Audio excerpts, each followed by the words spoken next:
వరద బాధితుల్ని ఆదుకునేందుకు ప్రభుత్వం అన్ని రకాల చర్యలు చేపట్టిందన్నారు హోంమంత్రి వంగలపూడి అనిత.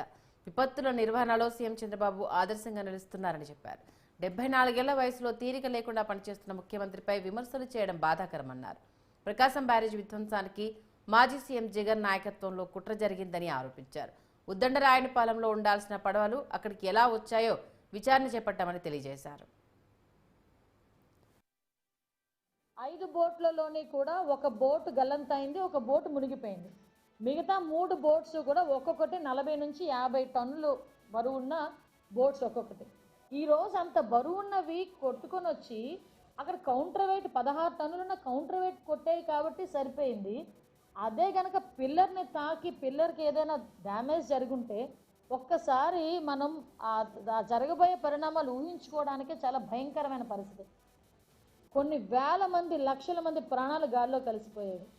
ఎంత పెద్ద ప్రమాదం జరిగేదో మనందరికీ కూడా ఊహించుకోవడానికే చాలా భయంగా ఉంది. అంటే అటువంటి ప్రమాదం జరగాలని ఇంటెన్షనల్గా ఆ కార్యక్రమానికి శ్రీకారం చుట్టిన వాళ్ళని ఏమి చేయాలి అన్నది ప్రజలే నిర్ణయించుకోవాల్సిన అవసరం ఉంది.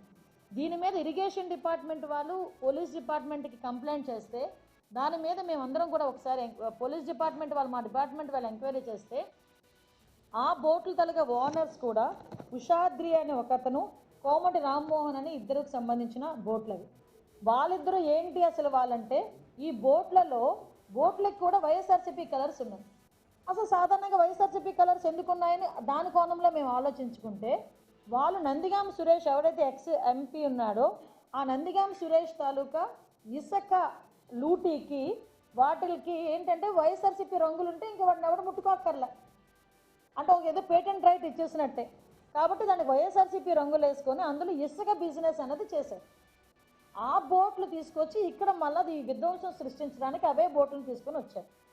వీళ్ళు ఇంటెన్షనల్గా తీసుకొచ్చి అక్కడ ఆ బ్యారేజ్ని డ్యామేజ్ చేద్దాము అని, ఆ డ్యామేజ్ అయిన తర్వాత ఆ తాలూకా బురదను తీసుకొచ్చి గవర్నమెంట్ మీద రుద్దుదాము అని చెప్పి ఇంటెన్షనల్గా